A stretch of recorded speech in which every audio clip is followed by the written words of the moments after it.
காமராஜ் அவர்கள் இந்திய அரசியலின் கிங் மேக்கர் என்று அழைக்கப்பட்டு தமிழ்நாட்டின் மிகுந்த மதிப்புக்குரிய தலைவர்களில் ஒருவராகவும் புகழ்பெற்ற மதராஸ் மாநில முதல்வராகவும் 1954 முதல் 1633 வரை இருந்தார்.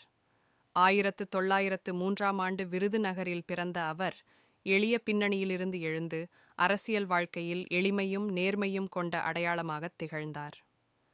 முதல்வராக இருந்த காலத்தில் இலவச கல்வி மற்றும் நாட்கண் உணவு திட்டம் ஆகியவற்றை அறிமுகப்படுத்தி பள்ளிக் கல்வியில் எழுத்தறிவு விகிதத்தை உயர்த்தியும் பள்ளி விலகல் விகிதத்தை குறைத்தும் கல்வித் தந்தை என்ற பட்டத்தை பெற்றார்.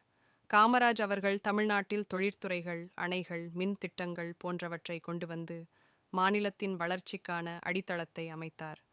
தேசிய அரசியலிலும் அவர் முக்கிய பங்கை வகித்து லால் பகதூர் சாஸ்திரி மற்றும் இந்திரா காந்தி போன்ற பிரதமர்களை தேர்வு செய்வதில் பெரும் தாக்கம் செலுத்தியதால் கிங் மேக்கர் என்ற பெயரால் அழைக்கப்பட்டார்.